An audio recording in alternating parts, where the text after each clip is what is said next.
အားလုံးပဲမင်္ဂလာပါရှင်ပြည်ပြည်ချင်းတွေကနေပြီးတော့ကြိုဆိုလိုက်ပါရင်ဒီနေ့မှာပရိသတ်တွေကိုတော့စောရမုံညိုနဲ့တတိနောင်မီစစဉ်ရှိရဲ့အစဆုံးတင်ဆက်ပေးသွားတော့မှာဖြစ်ပါတယ်မတင်ဆက်ခင်မှာပြည်တွင်း channel လေးကို like and subscribe လေးလုပ်သွားပြီးတော့ view အသေးသေးတင်တိုင်းမှာသိရှိစီဖို့အတွက်လည်းဘေးနာကလူတွေခေါင်းလုံးလေးကိုနှိပ်သွားပြီးဖို့မြေတားရက်ခံပါတယ်ဟုတ်ကဲ့ပါဒါဆိုရင်တော့ဇလန်းကြောင်ရလေးကိုစတင်လိုက်ပါတော့မယ်ရှင်တကြီးဦးစိန်တီကိုတတ်မှုနဲ့ပတ်သက်ပြီးဖိုးလုံးဆိုသူခြံတိတ်ကလေးကသူတတ်ပါတယ်လို့ဖြောင်းချက်ပေးလာတာကြောင့်တောင်းရင်ရှိသူတွေကမတက်တာတဲ့အစောတကြီးအိမ်ကထိတ်တုံးထဲမှာယာယီထက်တကယ်ပဲဒီကလေးတက်တာတင်ကြရဲ့လားဆိုတာတက်ဆိုင်ရာချော်ပြီးမေးမြန်းလျက်ရှိပါတယ်တစုံတဦးကကလေးကိုဖိအားပေးထွက်ဆိုခိုင်းတာလားသူ့ဘာသာပဲပြင်းမှုကျူးလွန်လားဆိုတာစုံစမ်းရမယ်မဟုတ်လားကောင်းလီမင်းနဲ့မယားဖိုးလုံးတော့ဟုတ်ကဲ့အဖေနဲ့မေဦးဘကြီးပါဗျဦးလေးတို့မေကမှန်ဖြေနော်တောင်းကိုဦးစိန်တီတတ်ပါတယ်လို့လည်းပြောခိုင်းတာဘသူလဲဦးတို့အားလုံးသိပြီငါတို့ဟာပြောတာကြားကျင်တာဖိုးလုံးကမေးနေသူကိုလည်းစိတ်မရှိစွာမောကြည့်ပြီးဒါပဲမေးနေရဘယ်နှခါရှိနေပြီလဲဒီလူကြီးကိုမုံလို့ဟောဒီဓမ္မနဲ့ကိုခိုးတက်လိုက်တာပါဆိုဒါမဲ့မညာပါနဲ့ကွာမင်းကိုတက်ခိုင်းနေလို့တော့ရှိပါတယ်ဘယ်တော့ငါတို့ကိုခိုင်းတာလဲဖိုးလုံးကတက်ခိခိရီပြီးဘယ်သူမှမခိုင်းဘူးကျွန်တော်ဘာသာတတ်တာပြောပြီးလေဦးလေးတို့ရဲ့ကျွန်တော်အမေကိုမတရားအနိုင်ကျင့်စော်ကားခဲ့လူယုံမာယုံကျွန်တော်ငငယ်တွေကကြီးလာတက်ဖြစ်ဖို့တွေးထားတာတောင်ဝင်ရှိသူအရာရှိဟာတတ်မဟုတ်ချဖိုးလုံးရဲ့မျက်နှာပေါ်မှာအုပ်ချနေတဲ့စပင်းတွေကိုတက်တင်ပေးလိုက်ပြီးမိုက်ပါကောင်လေးရာကဲဦးတို့တီးတီးချာချာပြောပြကွာဦးစိန်တီကငါတို့အမေကိုဘလို့အနိုင်ကျင့်ခဲ့တာလဲဖိုးလုံးကမျက်နှာတင်းမာသွားပြီးချက်ချင်းမျက်နှာလေးပြန်အိုးသွားမျက်ဝါးမျက်ရည်ကျလာခဲ့တယ်ကျွန်တော်ကအတော်ငယ်သေးရဲ့အဖေမရှိရတဲ့နောက်ဦးစိန်တီအိမ်မှာတောက်တူမေရအလုပ်ကိုလုပ်ရတယ်ကျွန်တော်ဦးစိန်တီအိမ်ဟာကျွေးငါးကောင်လဲကြောင်းရတယ်အဲဒီလိုပဲစားကြည့်ပြီးဖိုးလုံးလေးက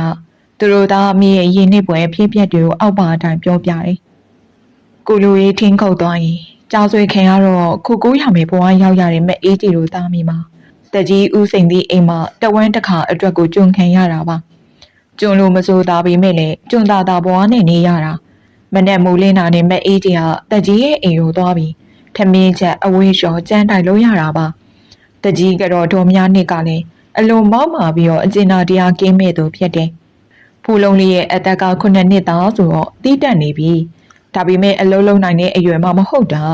မိုးလင်းလို့ရှိရင်မိခင်နဲ့အတူလိုက်ပြီးဒေါ်များနှစ်ကြီးခိုင်းစီသမျှကလေးတယောက်အရွယ်နဲ့မများတဲ့အလုပ်ကိုလုပ်ရရှာတယ်မဲအေးကြီးတို့သားမီတော်များနေခိုင်းသမျှတနေကုန်လောက်ရပြီမဲ့ထမင်းနဲ့သာကျွေးတာပါငွေရဲ့ကြီးရဲ့လူချူတပြားမပေးပါဘူးအကောင်သာသေးတာမျိုးလိုက်ရင်တစ်ပြေးနှစ်ပြေးဒင်းတို့သားမီရလေတနေ့ကိုစံနေဘူးချက်ကုန်နေတော့ရေရွာဦးเจ้าမှတီလာယူပြီးဥပုပ်တဲ့တွေစုံစားနေချိန်တော်များနေကမဲကရွဲကမအေးကြီးတို့သားမီကြောင်ကင်းရင်နေရပါတခြားဥပုပ်တဲ့ရ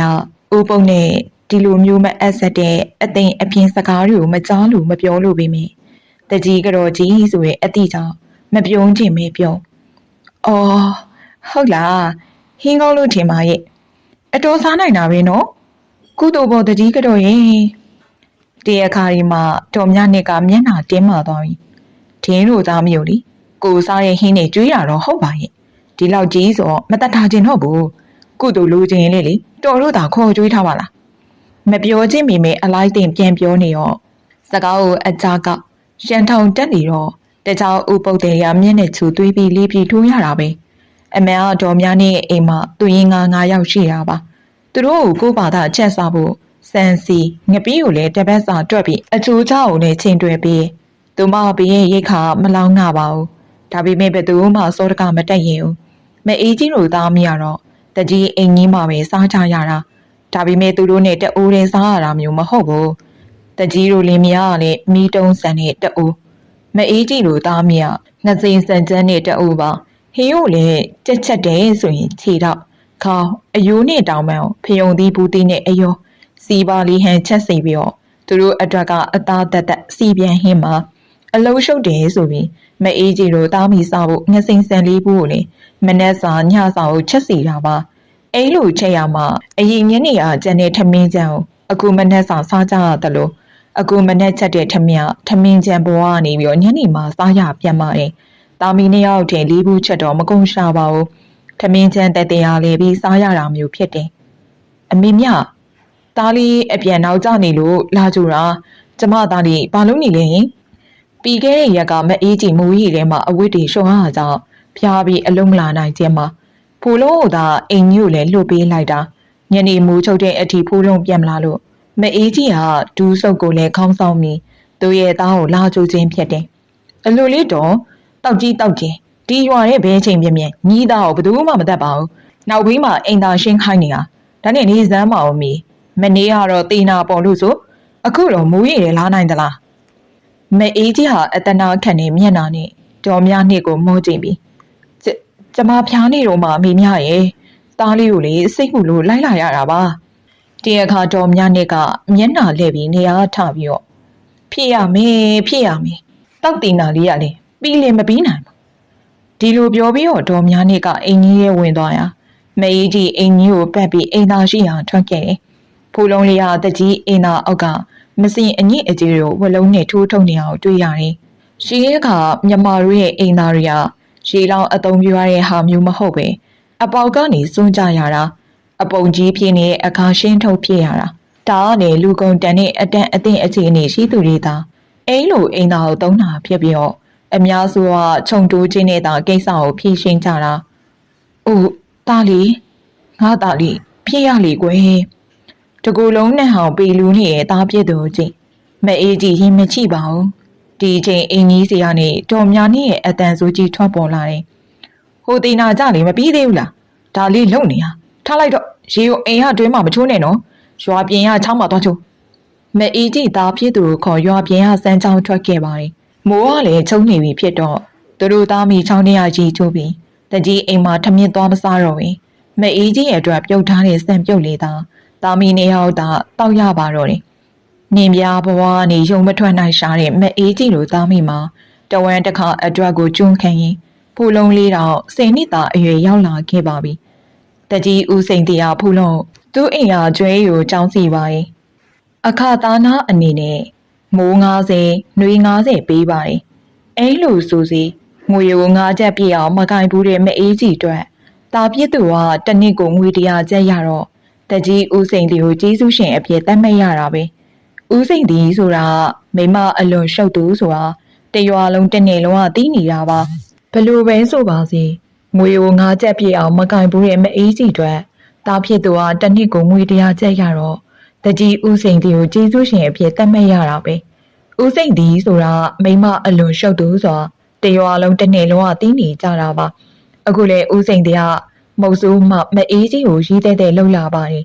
မြေနေရလှန်ဆိုင်ခံရတဲ့သူမတို့ဘောဟာတကြီးဦးစိန်တီလိုဆန့်ကျင်ကြောက်တောင်ကိုခေါင်းနဲ့ပြေးဆောင်တယ်လို့သဖြစ်တော်မင်းဒီတော့လေတကောင်းသားကြီးပြုတ်သမျှကိုနှူးရတာပဲတကြီးဦးစိန်တီမကြာခဏအိမ်ကိုလာပြီးမိခင်ဖြစ်သူအရှက်တရားကင်းမဲ့စွာမဟာတရားပြုမှုတော်လေလူမဲ့မဲ့ဖူးလုံးလက်တွေကိုကြည့်ပါအောင်စုပ်အဲဟိုနှက်ခမ်းပေါအောင်ချင်းယုံမှတပါတခြားဘာများတက်နိုင်လို့လဲဖိုးလုံးအသက်12နှစ်ကြုံရတဲ့ဖြစ်ကဖိုးလုံးတက်အသိမှတန်မှုရရတဲ့ဖြစ်မျိုးပါဒီနေ့ကမအေးကြီးနေမကောင်းဘူးဖိုးလုံးကတော့မိခင်ဖျားနာတာပဲထင်တာပါ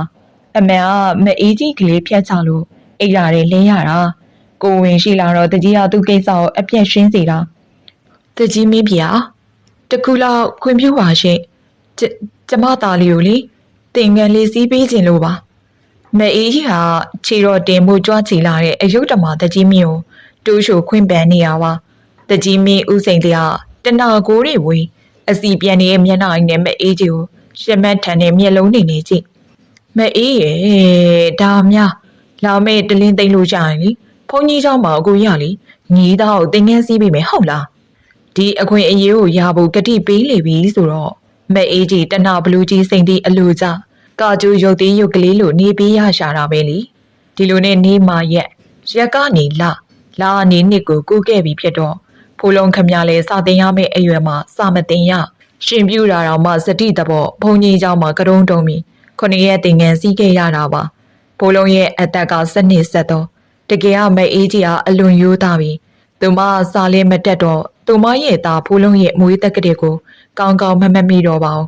ဖိုးလုံးရဲ့အသက်7-73ဒါမှမဟုတ်73-74အရွယ်မှာသူမိခင်နဲ့တကြီးဦးစိန်စီတို့ပြဿနာတစ်ခုတိုက်ပါတယ်။ဘာကြောင့်ရဲဆိုတာမသိပေမဲ့တကြီးဟာသူမိခင်ကိုရိုင်းနဲ့နှိပ်စက်သွားတာသာသူသိလိုက်တာပါ။ဒီအဖြစ်တွေဖြစ်ပြီးတလားလောက်ကြာတော့မအေးကြီးကလေးပြက်ပြန်ပါတယ်။သူ့ဘာသူပဲပြက်လာတကြီးစိန်စီဖြတ်ခိုင်းလို့ဖြတ်ခဲ့လားဆိုတာတော့ဖိုးလုံးမသိရှာပါဘူး။အမေနေလို့အတော်မကောင်းတာ။သွားစမ်းတကြီးစီမှာစီးဝယ်ဖို့ငွေ30လောက်ပေးပါလို့ဖိုးလုံးကမသွားချင်ဘူးပြင်းနိုင်ဒီလူကြီးနဲ့ရင်ဆိုင်ရမယ့်အစားတော်ရရကြားနေတာရင်ဆိုင်လိုက်ချင်တာပါဒါပေမဲ့လည်းမိခင်ဖြစ်သူမှာကျမရဲ့အတော်ချီနေမဟန်နာကြောင့်လေတကြီးအိမ်ဘက်ထွက်ခဲ့ပါရင်ဘာကွာငါအိမ်မှာငွေတင်းရှိရများထင်းနေကြလားတကြီးကဖိုးလုံးကိုလည်းစူးစူးရဲရဲစီခါခါတီတီပြောလိုက်ခြင်းမှာအမေအတော်နေမကောင်းလို့ပါအဖနေမကောင်းလို့တီကွာငါနဲ့ဘာဆိုင်နေမိငါရှိအောင်ခုထွက်သွားစမ်းခွေတာဖိုးလုံးတော်သားထွက်သွားပါတယ်ဒါပေမဲ့သူ့စိတ်ကိုချုပ်တည်ပြီးအဘကျုပ်ကအလက်ကားလာတောင်းတာမဟုတ်ပါဘူးကျုပ်လုံးအားကတွေကပြီးဖို့လာတောင်းတာဦးစိတ်ဒီကတာမန်းဆိုရင်ဒီလောက်ဆိုမှမဟုတ်ပေမဲ့မေယာအငယ်အနောင်ကိစ္စမေရကြီးတော်များနေစကားများရန်ပြစ်ထားရမေယာကြီးပေါ်မှာကြမေဒေါသဖိုးလုံးပေါ်မှာပုံကျသွားတာဖြစ်တယ်ဟာအတော်စကားများတာပဲပတ်စံတော့မအောင်ဒါပဲရမယ်ဒီလိုပြောပြီးတော့တကြီးစိန်တီးရသူ့ရဲ့ဖက်နှက်ကိုချွတ်ဖိုးလုံးကိုလည်းပြေးရိုက်တယ်ဖိုးလုံးအဖိုးလူကြီးနဲ့ကလေးဖြစ်တာရင်တခင်နဲ့ကျွန်းလိုဖြစ်တာရင်သူ့ချန်တွင်ဖြစ်တာရဲ့ကြောင့်တကြီးအိမ်ကနေပြန်ပြေးခဲ့ရတယ်အမေဟာအမေခေါ်လို့မရတော့ဘူးလာကြပါဦးမြာဖိုးလုံးပြန်ရောက်တော့မအေးကြီးဟာအိမ်ရထဲမှာအသက်ကုန်နေရှာပါပြီဖိုးလုံးမိခင်ကိုပြေးဖက်ပြီးတော့လည်းငိုယူပြီးပတ်ဝန်းကျင်ကိုအော်ဟစ်အကူအညီတောင်းတာကြောင့်ရွာတွေကလူတွေရောက်လာကြပါတယ်။ကောင်းလေမင်းမေကဆုံးရှပြီကွာ။ဖိုးလုံးမျက်ရည်တစ်စမ်းမှမကြားတော့ပါဘူး။မျက်နှာမွေးမလို့နေချင်းကိုတကြိုလိုက်ကြတယ်။ဒါပေမဲ့ဖိုးလုံးအဖို့သူအသက်18မိုးဟာရှိသေးတာပါ။တကြီးအိမ်ဟာကျွဲအုပ်ကိုဟန်မပြတ်ကြောင်းခဲ့ပါတယ်။တခုတော့ညနေဖိုးလုံးကျွဲအုပ်နဲ့ရွာရဲအပြန်ရွာပြင်သုံးတန်နာမှာတကြီးစိန်တီမြင်းတစီနဲ့မမန်းကုန်းဘက်ကကိုထွက်သွားအောင်လေတွေးလိုက်တယ်။သူ့မိခင်မအေးကြီးမရှိရတဲ့နောက်မအေးကြီးရဲ့မိခင်အဖွားဖြစ်သူဒေါ်ငွေယုံနဲ့နေတာပါ။ဒေါ်ငွေယုံကိုလည်းဖိုးလုံးကအဖွားဆိုပေမဲ့သူ့အမေခေါ်တယ်လို့အမေလို့ပဲခေါ်တာပါ။ကျွန်တော်အမေအဖွားပေါ့နလန်ထဖားသားဟင်းလေးစားကျင်တယ်လို့ပြောတယ်။အဲ့ဒီညနေကမိုးကလည်းရွာနေတော့မိအုပ်စားကိုယူပြီးတော့တုတ်တန်နာမှာဖားထွက်ရိုက်ခဲ့တယ်။လေရချမ်းမိုးဟာချမ်းဆိုတော့မိကွက်မိရလည်းတည်သွားတယ်။ဒီအချိန်မြင်းခွာတန်ကြားလိုက်တယ်။တကြီးစိတ်ဒီမြင်းဆိုတာကျွန်တော်အတက်သိတာပေါ့။ကျွန်တော်ဒေါသတွေစူဝေးလာတယ်။ဒီလူကြီးကိုကလတ်စားချခြင်းစိတ်တွေပြက်လာတယ်။ကျွန်တော်ချုံအကွယ်ကနေတင်ကြရာတန်ဆူဝါကိုကင်ပြီးစောင့်နေရ။စိတ်ဒီဆိုတာတည်ကြတာနဲ့ခွာလီဘက်ကြကြအောင်မောင်းလာတဲ့တကြီးကိုတန်ဆူဝါနဲ့တင်းရိုက်ချလိုက်တယ်။အာအမေလေးခမည်းကြောင့်ကျုံးမိသေးရတာ။ခမည်းကိုတမ်းမယ်ကျွန်တော်ကခါမှထိုးလာရဲ့ဓမ္မကိုကြစ်ကြက်ပါအောင်စုပ်ပြီးသူ့အနားကိုသွားတော့ဒီလူကြီးကလည်းခါနာသွားသလားချီကျိုးသွားသလားမစိုးနိုင်ဘူးတရိုးတိုင်းနေနောက်ကိုစုပ်ပြီးမင်းဖိုးလုံးမင်းဟာမြတကြီးကဂုံထားဖို့ကြိုးစားပါသေးရဲ့ကျွန်တော်ပြေးပြီးတော့သူ့ရဲ့လေကုတ်ကိုဓမ္မနဲ့ပိုင်းချလိုက်တာခဏတော့စက်ငင်ဖြစ်ပြီးငြိမ်သွားတယ်ဒါကအကုန်မဲထပ်ပြောပြစရာလည်းမရှိတော့ဖိုးလုံးကရှီလျားစွာပြောပြပြီးမောသွားတာကြောင့်စကားဆောက်ကိုပြက်မျက်နှာကိုတစ်ဖက်လွှဲထားတယ်။တကြီးဦးစိန်တီအသက်ခံရမှုမှာတရခံကပြောင်းချက်ပေးခဲ့ပြီးဒါပေမဲ့ဖူးလုံးကလည်းအသက်မပြည့်သေးတဲ့ကလေးတငယ်ဖြစ်တာကြောင့်နောက်မကြာမီကာလမှာလူငယ်ပြုတ်ပြင်ထိန်းသိမ်းရေးခီးဟောင်းကိုပူကြတယ်လို့သိရတယ်။ဖူးလုံးမရှိတော့တဲ့နောက်ဖူးလုံးရဲ့အဖွားဖြစ်သူဒေါ်ငွေယုံမှလည်းသမီးစိတ်မြေးရဲ့စိတ်နဲ့အိပ်ရတယ်လဲခဲ့ရတယ်။တနာကြပါအကူကြီးအမကြီးတို့ထမင်းလေးတစုပ်တခဲဟင်းကျင်လေးတနာကြပါမနေကြတဲ့ထမင်းမစားသေးတော့ပါခင်ဗျာဗမာတို့ရဲ့စိတ်ရင်အားသိကြတဲ့အတိုင်းလှူတန်းလုံကြသူတွေတောင်းသူရှိရင်ရဲရောစွာပေးကင်းစွန့်ကျင်းလူသူတွေအခုလေစားဖို့ရွာလေလန်းအတိုင်းတရောင်းသားနှစ်ယောက်ကစုပ်ပြက်ပြီးရင်အဝိအဆိုင်နဲ့ပိန်နေတဲ့တံခွက်တစ်ခွက်စီကိုကိုင်းမိလိုက်တောင်းနေရပါစားဖို့ရွာအဖို့တည်တဲ့သူကြောင့်ရင်မီးဆိုရင်အတိုင်းတကြီးဦးစိန်တီအသက်ခံရမှုကဝေဝါးဖြစ်လို့နေပါပြီဒါပေမဲ့တကြီးဦးစိန်တီရဲ့မိခင်တစ်တော်တွေက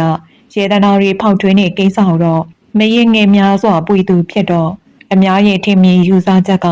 တကြီးကတမင်အကွက်စင်ပြီးသူ့ပစ္စည်းတွေကိုထုတ်ယူပြီးမရင်ငယ်ကိုပြီးတယောင်ယောင်ကောလာဟာလာပြောဆိုလျက်ရှိပါတယ်။သက်ဆိုင်ရာတော့တန်တရားရှိသူတွေကိုစုံစမ်းလျက်ရှိနေရပါ။မြို့ကလေးကမောင်ကြီးတို့မိုးညိုတို့တော့ရေမွေမြတာဖြစ်လို့ဒီလောက်ကြီးမားတဲ့ဖောက်ထွင်းမှုကိုမကျူးလွန်တန်ကောင်းဘူးလို့ယူဆကြသလား။မသိဟန်ပြုနေသလားဆိုတော့မသိနိုင်ပါဘူး။အခုလဲမိုးညိုရောမောင်ကြီးပါမြို့ကလေးမှရှိမနေကြအောင်မဟုတ်လား။တရောင်းစားနှစ်ယောက်ကတားဖတွေထင်ပါတယ်။ဖေးဖြစ်သူမှမျက်မှန်မြင့်ဒုက္ခိတဖြစ်ပြီးတားဖြစ်သူကခြေထောက်မတန်တာကြောင့်ဂျိုင်းတောင်းနေပါဒီတရောင်းစားနှစ်ဦးကရွာရရဓမင်းနဲ့ဟင်းနေရလာကြောင်းရွာထွက်ပြီးရွာပြင်တုတ်တန်စင်းရရှိရာရှောက်လာခဲ့မိုးညိုလက်ခွေးမလွယ်လိုက်တာဟဲ့လို့တားလူစမ်းမနမေမခေါ်နေလို့ပြောထားတယ်နဲ့တရောင်းစားနှစ်ယောက်ကတခြားသူတွေမဟုတ်မိုးညိုနဲ့မောင်ကြီးတို့ဖြစ်ကြတယ်သူတို့စားဖို့ရောလေတရောင်းစားဟန်ဆောင်ပြီးလာခြင်းဟာတကြီးစိန်တီးကြောင့်အပန်းခက်လိုက်ရတဲ့ဘိုးလုံးရဲ့အပွားရွှေတုံးနေပေးဖို့ဖြစ်တယ်မိုးညိုနဲ့မောင်ကြီးကနန်းစိန်ရွာတောင်ရတင်းမှာတကြီးစိန်တီးရဲ့ရွှေတင်းကားတွေကိုအကြီးကျိုးတကြက်သားအလေးချိန်ရှိရဲ့ရွှေတုံးလေးတွေလှုပ်ပြီးတဝက်စီခွဲယူမိုးညိုကသူ့ရည်ရွယ်ချက်အတိုင်းတကြီးစိန်တီးကြောင့်ဘဝပြတ်ရတဲ့လူတွေကိုရွှေကိုဝေငှပေးဖို့ပါတကြီးစိန်တီးအိမ်ဟာခုယူလာခဲ့တဲ့ကျွေးမြီစရင်နဲ့မြေရွှေနွားစားရဲ့အပေါင်းစာချုပ်အားလုံးမီးရှို့ဖျက်ဆီးပစ်ခဲ့ပြီးဖြစ်တော့စိန်တီးရဲ့ဖဲအနွယ်အပွားမှာစရင်ပြစာချုပ်ပြပြီးဒုက္ခဆက်မပေးနိုင်ကြတော့ပါဘူးအခုမိုးညိုဟာသူ့ရဲ့တကူကြီးငတက်ပြအစီအလောင်းအကောင့်ထဲပေါ်ဖို့ပထမဆုံးစားဖို့ရောက်ခဲ့တာသူတို့ဓာတ်ရိုက်ထုံးငွေယုံစီသွားပြီးပေးလို့မလွယ်ပါဘူးစားဖို့မှာတပတ်လောက်တရောင်းစားအသွင်စနီးနာပြီးထုံးငွေယုံလေးယုံကြည်အောင်တီးတိုးရှင်းပြပြီးမှရွှေကိုပေးဖို့ပါအေးပါငါသိပါတယ်တုတ်တံမှာဘသူမှမရှိပါဘူး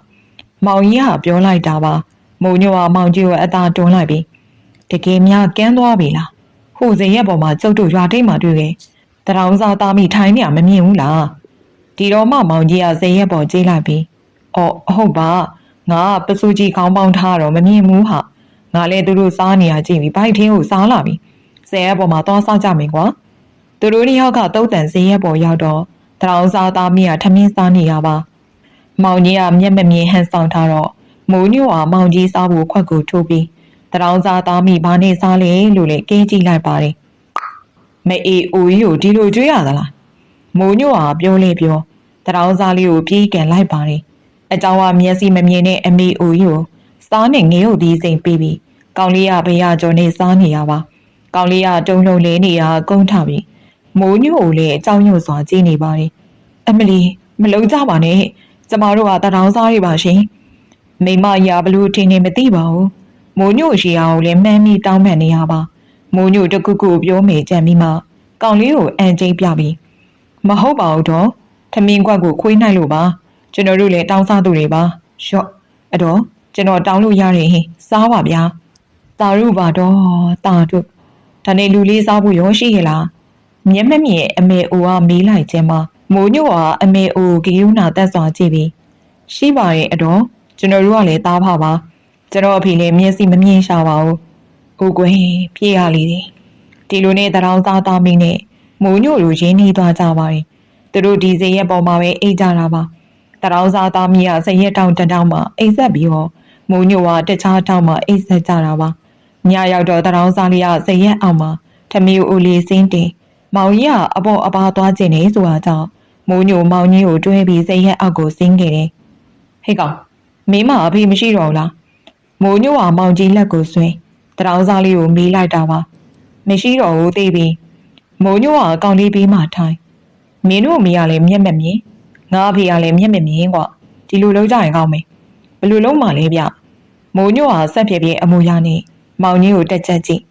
ငါပြီးနေမင်းမေကိုပေးစားလိုက်ကြရင်ကောင်းမယ်ကွာဒီအခါမောင်ကြီးစိတ်ဆိုးပြီးနေအားထပြီးမိုးညိုရဲ့ကျုံးကိုထိုးလိုက်တယ်ကောင်လေးကသူတို့ကိုတေချာကြည့်ပြီးအခုဖေကလည်းမျက်စိမြင်နေရတယ်လို့ပဲနော်မိုးညိုကကောင်လေးဇက်ကားကြောင့်လည်းအနီးခတ်ပြီးမောင်ကြီးလက်ကိုဆွဲငါဖေကမျက်စိမမြင်ပေမဲ့အတန်းအာယုံကန်ကောင်းတယ်ကွာမိုးညိုစောရမိုးညိုကတကူပေမဲ့လေသူ့ရဲ့နှလုံးသားလှတယ်နူးညံ့နေ သူကိုလို့ရတဲ့ရွှေကိုသူ့ကိုကျိုးအတွက်အလိုလောဘရှိရမှာမဟုတ်ပဲဦးစိန်ဒီကိုငွေပြန်မဆက်နိုင်တဲ့သူတွေကိုဝေငှပေးဖို့သူဆုံးဖြတ်ခဲ့တာအခုလေစားဖို့ရအောင်လေတရောင်းစားလို့ဟန်ဆောင်ပြီးရောက်လာခဲ့တယ်ရွှေကြပင်ပေါင်းလို့ကြာရဘဝမှာပြောအောင်လေးသူနေတတ်ပါတယ်အမေရဲ့ထမင်းလေးတစုပ်တခင်မဆပါခမစားဖို့ရွာဆုံးကထုံငွေရုံအိမ်ရှိမှရက်ပြီးတောင်းနေရပါသူတို့ကတော့မုံညိုနဲ့မောင်ကြီးဖြစ်တယ်ထုံငွေရုံကအိမ်ရတွေကလူလေးထအိမ်ရှိကိုကြီးလိုက်ပြီးရွာတွေကတတိအိမ်ကြီးတောင်းကြပါတော့လားငါအိမ်လာတောင်းတော့ထမင်းမရမှာပေါ့မနေ့ကထမင်းကိုတလုံးတည်ပြီးနေမကောင်းလို့လင်းနေရထုံငွေရုံကရေကပြင်းကိုဖင်ရွှေစိမ်ပြီးပြောလိုက်တာပါမိုးညိုကမောင်ကြီးလက်ကိုဆွဲအိမ်ရှိအထိရှောက်လာပြီးစာလွန်းလို့ပါခမထမင်းလေးရလေစားလေးလူပြီးစားပါမယ်အမေရဲ့ထမင်းတစ်လုံးစီလောက်ကျွန်တော်တို့သားဖောက်စွန့်ကြဲပါကျွန်တော်ကငယ်သူဆိုတော့ခန္ဓာရည်ရှိပြီမဲ့ကျွန်တော်ဖေကအဆိုင်ယောဂတဲ့ပါခမဒုံငွေရုံကမုံညွန့်နေမောင်ကြီးကိုကြည့်ပြီးကယူနာတက်ပြီးသူ့ကောင်းကပြေးကြနေဖြူလွှလာစပင်းတွေကိုပြီးကလေးနဲ့ကိုပတ်မိဖို့ဘက်ကိုဝင်သွားပါတယ်ခဏကြာတော့ထမင်းစလုံးနှလုံးကန်ပြီးပြန်ထွက်လာပြီးမိုးဖွဲလေးကြားနေလာဒီကပြင်းကနေပြီးလာစားကြရာဒီကမဟုတ်မိုးကအုပ်ပြီးတော့တပွဲရွာလို့နေရပါအမေပကံတွေကထမင်းကျွန်တော်တို့ခွက်ထဲထည့်ပြီးပါခင်ဗျာအလူကွယ်လူတွေပဲကွယ်အဖွားမယုံတတ်ဘူးအဖွားမှငပီးပုတ်ပဲရှိတာဟောဟိုးခင်ကတခွားသီးလေးသွားခုကွယ်မိုးညိုကမောင်ကြီးကိုထိုင်ခိုင်းပြီးတော့ဒေါငွေရုံအိမ်ဘေးကစိုက်ကင်းကလေးကနေတခွားသီးနှလုံးနဲ့ငေးုပ်သီးစိမ့်ရဲ့ရုံမနေသီးရဲ့ခုပြီးဒေါငွေရုံဘေးရဲ့ထမင်းနဲ့အားရပါရလွှေးပါတယ်မိုးညိုကဒေါငွေရုံလေးခင်မင်းအောင်ပေါမိဖိုးလုံးလေးရဲ့အကြောင်းမင်းမြတ်ပါတယ်သုံးရက်ဆက်တိုက်သူတို့ရွာတွေကတောင်းပြီးဒေါငွေရုံအိမ်မှာစားကြပါတယ်ဒေါငွေရုံကလည်းသူတို့သားလို့မြည်လို့ခင်းသွားခဲ့တယ်ဒီတော့မှမိုးညိုကအကြောင်းရင်းကိုရှင်းပြတယ်ကျေးဇူးတင်လိုက်တာကွယ်အဖွားမြေးလေးကိုသွားတွေ့ကျင်တာ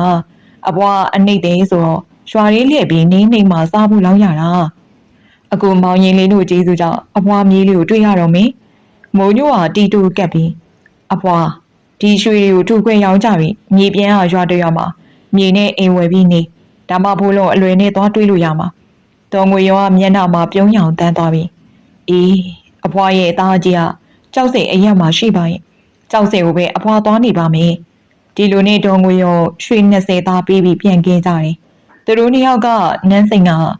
တောင်ရတင်းကိုပြန်လာပြီးဦးစိန်ဒီအကျွေးနဲ့ချမ်းမြေယာကျွေးတော့အသိခံရသူတွေကိုတရောင်းစားအသွင်ဆောင်ငွေတင်ကားတွေဝေငှပေးခဲ့တယ်သူတို့ကာယံကံရှင်တွေမှအပဘယ်သူမှရိမ့်မိခြင်းမရှိဘူးမိုးညိုမင်းစန္ဒအတိုင်းဝေတန်တရားလှုပ်လိုက်တာမင်းရဲ့ဝေစုတော်ကုန်ပြီငါတွေကရွှေတင်းကငါးပြားယူပါသူတို့တောင်ရတင်းမှာအကျန်းတောင်ရင်ပြောလိုက်တာပါမလုံးကခင်ကအသီးအနှံနေခုစွနေပြီကလေးလေးကတော့စော်ကစားလို့နေရင်မိုးညိုကအကျန်းပူပူအရသာခံတောင်ရင်ရှီနွေးပကံကိုချလိုက်ပြီးဟာဗျာမယူပါဘူးခမရမမိမနဲ့ကလေးနဲ့ကျုပ်ကဥကျွေခေါင်းဆိုင်ကိုပြန်လို့ရှိရင်ထမင်းမငတ်ပါဘူးဗျသဘောကွာဒါနဲ့မိုးညိုငါအခုရက်တည်းခီးတွားမှဖြစ်မယ်ဒီမှာကြာနေလို့အဆင်မပြေဘူးလေမိုးညိုကခေါင်းဆက်ပြပြီးကျုပ်ပြောပြီးပါကောဒီဒေတာခြေအားဖြောက်ပြီးတနေရာမှာ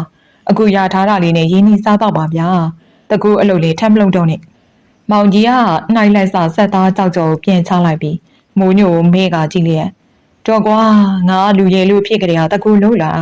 တတိကြီးဖြစ်ရင်တော့ဒီဝါသနာတော့မစွန့်ဟဲ့ဟာလေးစားပါတယ်ဒါပေမဲ့ခမရကိုပြောချင်တာတကူတိတ်ခါရှိဗျာကျုပ်တို့ရဲ့ဆရာကူတို့တကူကြီးငတက်ပြမှုကိုလေမပြတ်စီနေပေါ့ဗျာဒါနဲ့နေပါအောင်အခုခီးအတွက်မယ်ဆိုတာဘယ်လိုသွားမှလဲ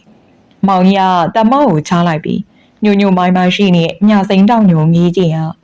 ငါတို့အမျိုးတွေအကြီးအရက်ကလေညောင်တုံးဘက်မှာရှိတယ်ကွာအဲ့ဒီကိုငါအရင်သွားပြီးတော့ခြံခွက်လေးနဲ့အင်္ဂလိပ်ဝေးမြင်းလေးမောင်းမယ်ဟိုမှာနေရကြပြီးမှငါမိမနဲ့ငါကလေးကိုလာပြန်ခေါ်မယ်မိုးညိုကမောင်ကြီးကိုမျက်မှောင်ကုန်ကြည့်လိုက်ပြီးဒါဆိုခမရအကြမှာပေါ့အေးအသွားပြက်နေစို့2လလောက်တော့ကြာမှာငါမင်းကိုစိတ်ချလိုက်ချအပ်ခဲ့မယ်ကွာကိုအမလိုကိုညီစောက်ရှောက်ကွာမိုးညိုကတမကိုချဟုတ်ပါပြီဗျာပို့မယ်ပို့ကတို့ရအောင်ပို့ရမှာပေါ့ဒါနဲ့မန်ဒလေးကိုစိမ့်ဖို့လွယ်ပါမလားမင်းတင်မေးတဲ့အတိုင်းပေါ့ကွာငါကတရောင်းစားဟန်ဆောင်ပြီးတော့ခဝေခါစားနေသွားရမှာပေါ့မန်ဒလေးကြောင့်မှပဲအဝတ်အစားနဲ့လိုအပ်တာဝေးရမှာပေါ့မောင်ကြီးခီးတွက်သွားချိန်မှာမိုးညိုရတင်းကိုလေညာဘက်မှာပြန်လာတတ်ပါတယ်နေဘက်ဒီမှာနန်းစိန်ရွာမှာပဲအချိန်ကုန်လေးရှိတယ်ဝေးကိုမိုးညို ကျုပ်တို့အိမ်ကိုဝင်အောင်ပြအခုရက်တည်းကျုပ်တို့ညီကိုရဟန်းကန်ရှင်ပြုလို့မှာမိုးညိုကငိုင်းဆိုင်နဲ့နန်းစိန်ရွာရဲ့ဝင်လာချိန်ခေါ်တဲ့ကြောင့်ကြည်လိုက်တော့ဆိုင်းတောင်ဖြစ်နေဟာဆိုင်းတောင်မင်းကဒီအရွယ်ကြမှာကျင်းပြုမယ်ဟုတ်စားဟာဗျာကျုပ်ကရဟန်းတက်မှာကျုံညီစောထွေကိုရှင်ပြုမှာမိုးညိုကိုနန်းစိန်ရွာတင်ရွာလုံးကလည်းခင်မင်ကြတာပါအခုလေဆိုင်းတောင်ကအိမ်ထဲကနေပြေးထွက်လာပြီမိုးညိုအတင်းဆွဲပြီးခေါ်နေရနန်းစိန်ရွာကလေးကဗုဒ္ဓဘာသာသာဖြစ်တော့ကုသိုလ်ရေးကိစ္စတွေမှာအလွန်တရာထက်သန်ကြတယ်ဆိုင်းတော်လိုမိသားစုကဆင်းရဲပေမဲ့ရဟန်းခံရှင်ပြူကိုပကာတနာမပါပေမဲ့ခန်းခန်းနာနာပြုလုပ်လိုတာပါမိုးညိုဆိုင်းတော်တို့အိမ်မှာပဲနေညအိမ်ကြသွားပါတယ်သူရာတွေကိုလည်းပြန်ကျင်စိတ်ကမရှိဘူးသူအခုလိုမပြန်ကျင်ရခြင်းဟာမောင်ကြီးရဲ့မိမမလုံးကြောင်ဆိုရင်မှန်လိမ့်မယ်မောင်ကြီးနဲ့သူပေါင်းလာခဲ့တာသူကလေးဘွားကလေးဟာဖြစ်တယ်မောင်ကြီးခရီးမထွက်ခင်အထိမလုံးကသူ့ပေါ်ရိုးရိုးသားသားမောင်နှမလိုဆက်ဆံခဲ့တာမောင်ကြီးခရီးထွက်လို့တလားမပြည့်ခင်မှာပဲမလုံးရဲ့ဇက်ရုပ်ကပေါ်လာခဲ့တယ်မလုံးသူ့ပေါ်မှာမယိုးသားတော့အပြောအဆိုအပြုတ်အမှုအနေထိုင်ရတမျိုးဖြစ်လာတယ်မိုးညိုတာကိုသိတယ်အလိမ္မာနဲ့ရှောင်ခဲ့တာပါညာဘက်တည်းပြန်မဲ့အိတ်ချင်ပြီးမဲ့မိမသားနဲ့လူမဲမဲကလေးတွေပဲရှိရမလို့ပြန်အိတ်နေရတာ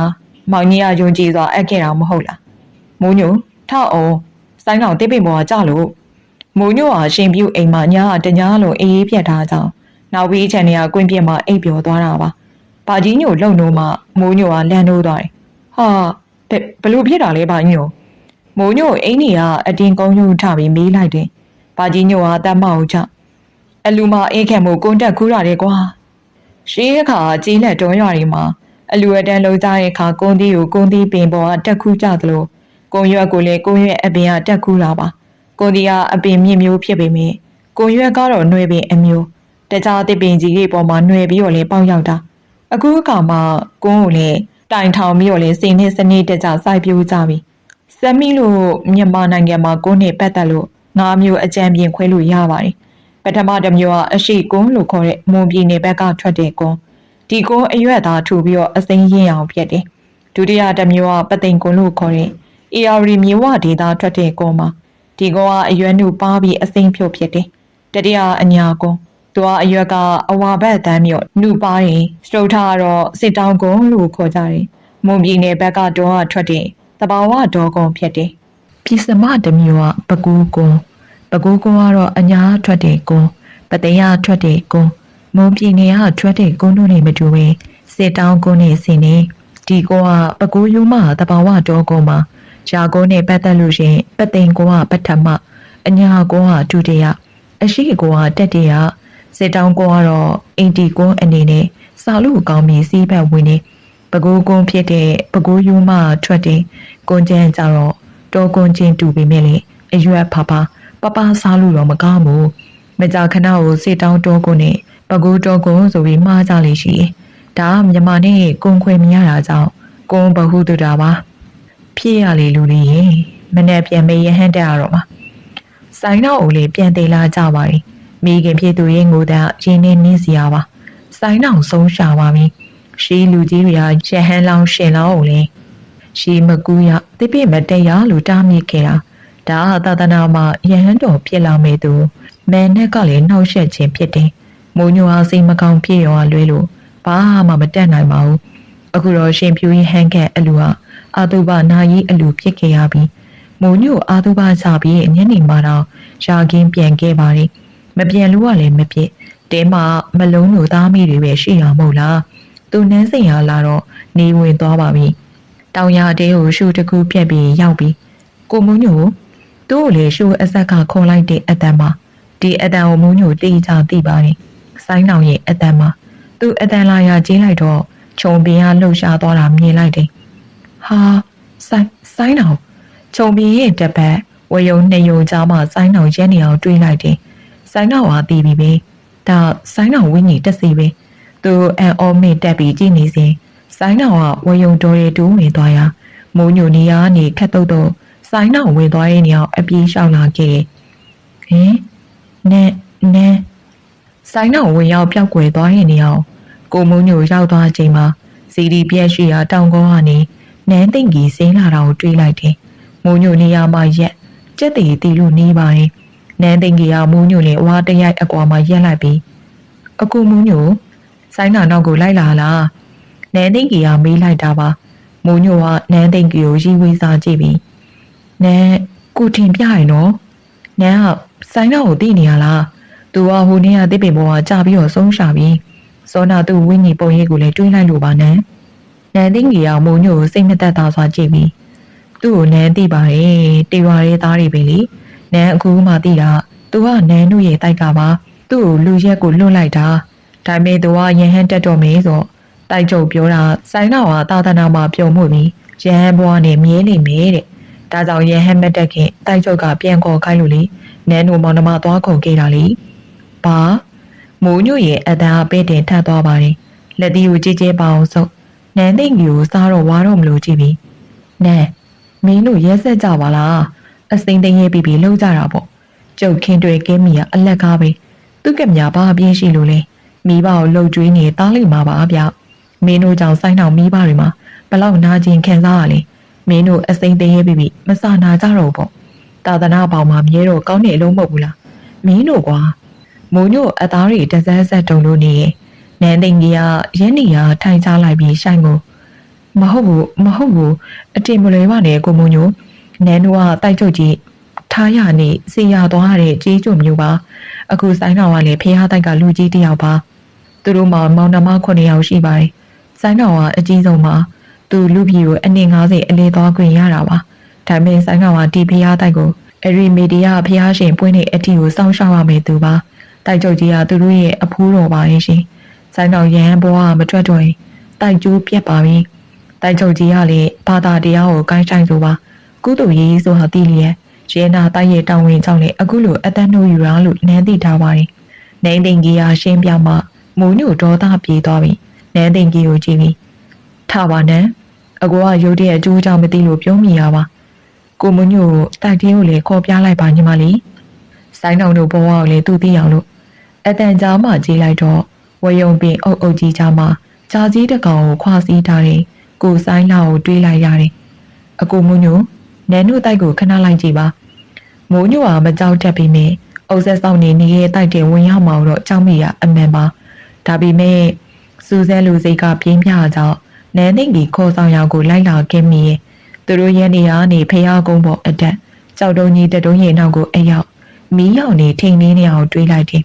သူဒီနေရာကိုမကြခဏဆိုလိုရောက်ဘူးနေရဖြစ်တယ်အရင်ကဒီကြောက်တုံးကြီးနားမှာဘာမှရှိမနေပါဘူးအခုကြောက်တုံးကြီးပြီးမှမီးရောင်နေထိန်လေးနေမီးရဲ့လင်းအားကြောင့်အတွင်းကိုမမြင်ရသလိုဘေးပက်ပက်လေးရလေအမောင်တိုက်ကြီးဖြစ်လို့နေပါတယ်ရှေ့ကိုဝင်ခဲ့ပါကိုမိုးညို့နန်းသိန်းကြီးကပျော်လိုက်တာကြောင့်ဒီအလင်းစုစုအတွင်းမိုးညို့ဝင်လိုက်ပါတယ်သူအလင်းလေးကိုလည်းရောက်သွားတဲ့အခါစောနာမြင်ရသလိုမဟုတ်တော့ဘူးအလင်းကလည်းတာမန်လောက်သာရှိပြီးတော့ရွှေပိန်းချကြောက်စီတိုင်လုံးကြီးတွေနဲ့ခန်းထားတဲ့နန်းဆောင်ကြီးရဲ့ရောက်တာပြေဆောင်သေးလိုက်တယ်အခင်းကကတိပါမွေးပွားကော်စောကြီးတွေခင်းထားပြီးတော့ကလန်းလန်းမှာရွှေရောင်မြရောင်ဖိတ်ဖိတ်ထနေတဲ့သလုံးထက်မှာလူငယ်တဦးထိုင်နေတာတွေ့ရတယ်။သူ့အသေးချာကြည့်လိုက်တော့သလုံးပေါ်မှာထိုင်နေတဲ့လူငယ်ဟာဆိုင်းတောင်ဖြစ်နေရပြီ။ဆိုင်းတောင်ကတာမန်အဝတ်အဆိုင်နဲ့မဟုတ်တော့ပဲရှေးကမင်းကြီးမင်းသားတွေဝတ်တဲ့တောင်ရှိထိုင်မတဲ့ပြောင်းနှတောင်နေပါဟာဆိုင်းတောင်သူဒီလူငယ်ကိုကြည်ပြီးခေါ်လိုက်တာပါလူငယ်ကသူ့ကိုပြုံးပြပြီးမတ်တက်ထားရတယ်ကိုမိုးညိုကျုပ်တို့ခမအနားကိုကက်လို့မရဘူးကျုပ်ရဲ့လူဘဝမိဘတွေကိုအခုမြင်တွေ့ရတာပြောပြပေးပါသူတို့ဖြေတောင်းမှာမိုးညိုဘာမှမပြောနိုင်ဆိုင်းတော်ကိုသာငီးကြည့်လို့နေပါ၏ဆိုင်းတော်နဲ့မလဲမကက်မှာနန်းဝင်နန်းစောရီနဲ့မင်းကလေး6ယောက်က